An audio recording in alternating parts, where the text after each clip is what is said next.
Well, the pastor really preached his heart out about lust and coveting. I was even surprised he even knew the meaning of the words. So that's what he said, covet. I thought he said lust and covet. And I was thinking he was preaching to me. There's so many people in here lusting after my husband. Don't nobody want your husband. I, for one, don't want him. He's too young for me. I like a man that can take care of the business. You know what I mean? No, we don't know what you mean. Tell us. Yeah, tell us. Ladies, I've told you, this is the Lord's house. We shouldn't be talking about that kind of stuff in here. Why not? God said be fruitful and multiply. You can't be fruitful and multiply if you don't have. Whoa. Now, hold up. Now, Dot, the pastor was talking about lusting and coveting things that do not belong to you. Like wanting another lady's man or hat. And speaking of hats, did you see that thing on Lula Bell today? Now, she was wearing that hat. I know it had the cost of a pretty penny. I wonder where she bought it at. Well, I believe she told me she got it from the Learning Store on Main Street. Oh, Learners. That's an expensive store. Somebody must have hit the ball ticket. Well, maybe she simply saved her money, or one of her kids bought it for her. Well, she could have hit one of those ball tickets and won $500. Or she could put it on layaway, you know. Well, the learner shop won't let you put anything on layaway. They feel like they're too exclusive. And somebody may come in, want to buy it, and they can't buy it if it's tucked away on layaway for 6 months. Well, Edna, that's a pretty hat you're wearing. Is it new? You do look nice, Edna. Is it new? No, it's not new. I've worn it before. I keep it stored in my hat box when not in use. My son bought it on one of his out-of-town trips. well, I can tell you one thing. Lula Bell Sons ain't bought her no hat. They are known thieves. As a matter of fact, I think they're in jail now for breaking and entering.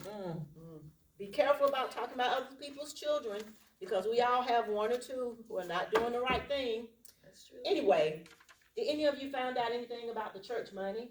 You know, we have the right to know according to the church bylaws and constitution. You know, it's amazing that our founders could write a set of bylaws and a constitution without very much education. You know what? I thought you was talking about the United States Constitution. Ain't that something? How the founders had enough sense to do that kind of thing. They had more sense than we give them credit for. Founders? Who are the founders? Are any of their family members still attending this church?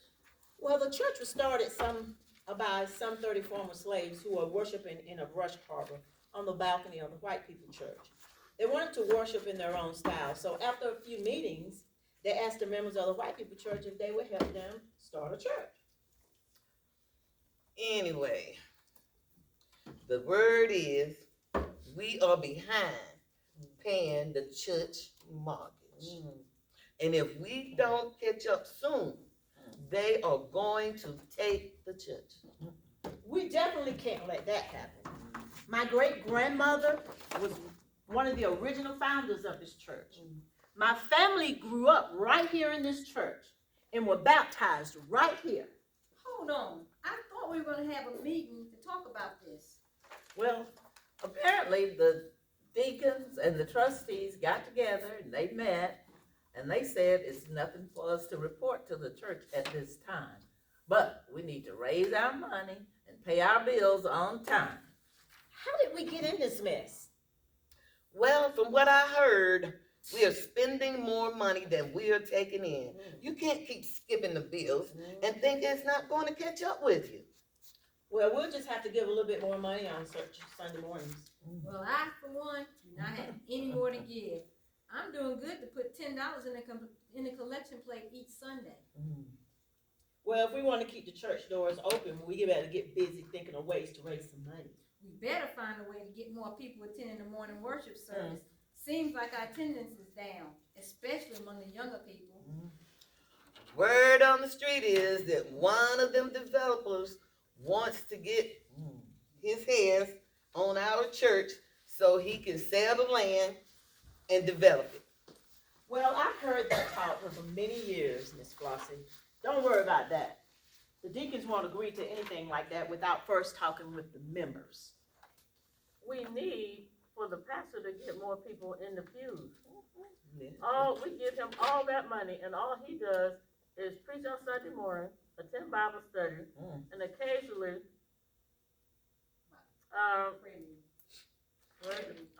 come to prayer meeting. I'm sorry. Well, we can't leave it up to the pastor to try to do everything. It's not the pastor's job to get people in church. It's all of our jobs. Well, I for one don't have time to be knocking on doors like those people. Y'all know who I'm talking about. Jehovah's what you call Witness. them? Yeah, Jehovah's Witnesses. Every time you look around on Saturday morning, they're ringing your doorbell or knocking on your door. You know what? I know exactly what you mean. Because the other Saturday morning, I was in the kitchen, cooking my breakfast, in my nightgown.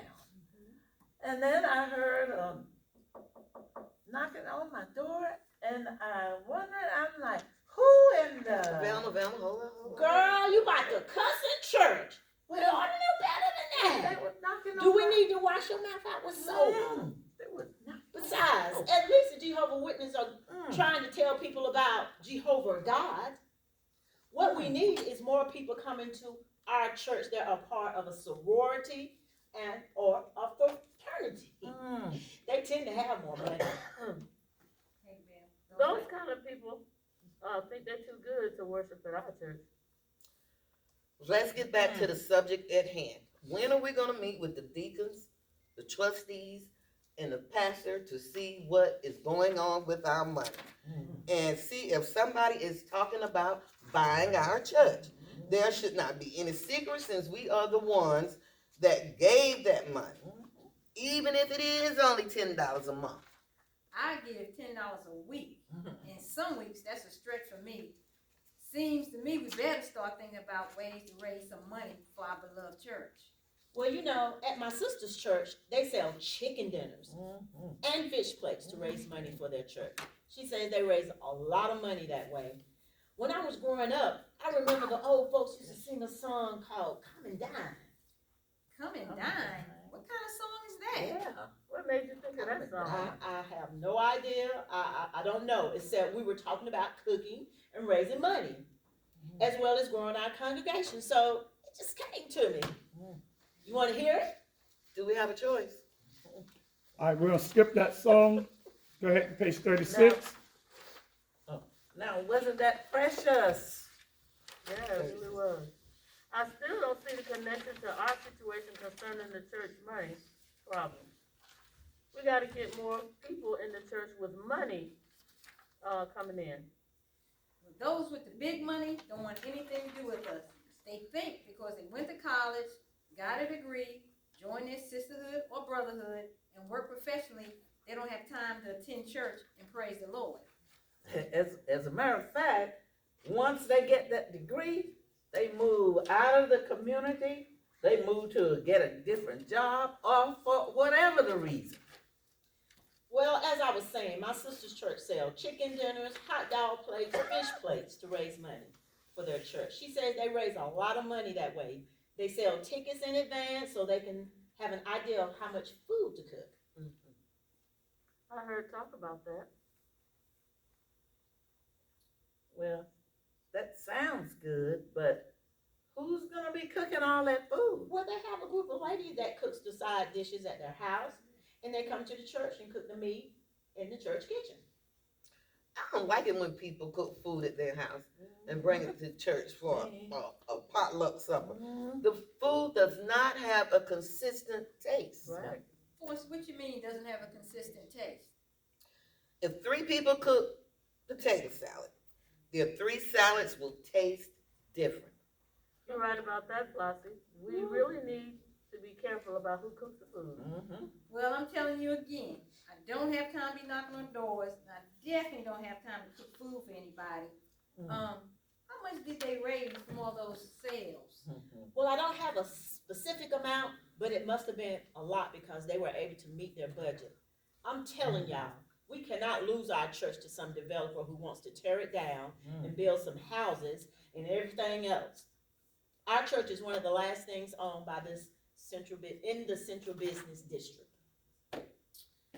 Well, perhaps we need to have that meeting before we decide to have chicken plates and fish fries. I'm gonna say it again. You're not knocking on any doors, and you're not cooking for anybody. Body.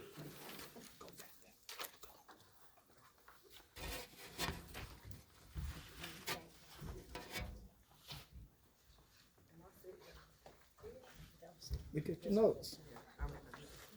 They're on page 29. Here you go, ladies. Taste my new peach flavored tea. And I Thanks, Rosia. You may go now. Is that you, Miss Mary, in this picture?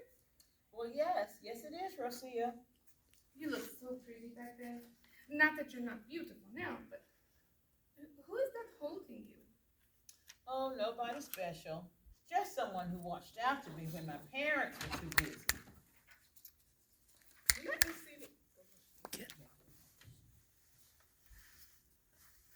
You're supposed to be back there. You go on over to the picture. Go. You're supposed to be back there, Gwen. Quan, go. Go back there. She's standing beside you. Well, I'll be doggone if it's not. And your back is to us. Remember, we practiced that your back not going to be to us. But I'll be doggone. Go stand. Go stand near her. I gave you all these directions. Go stand. Go around the other way. Oh, I gotta stand. Go around the other way. Right there. Now say your lines, please. Well, I'll be doggone if it's not little Miss Mary Elizabeth. You were a pretty little thing. What happened? Let me see what all this fuss is about.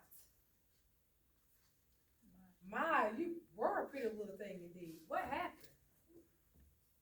I know, growing older, having children, raising children, working, 2 dead husbands, eating lots of bad food, and drinking too much and not exercising.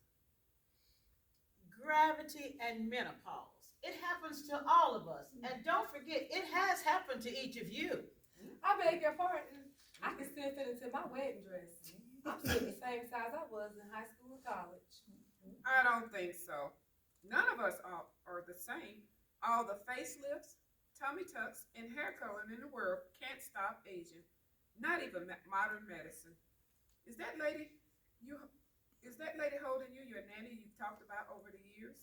Yes. I haven't seen her in over 40 years. She always knew what to say and what to do, how to say it and how to do it to make me feel better. Do you know what happened to her? No. You should be seated. Quan. The Okay. only reason they stood was to look at the picture. Yeah, and then you Then see. you just Okay, I'm going to go ahead.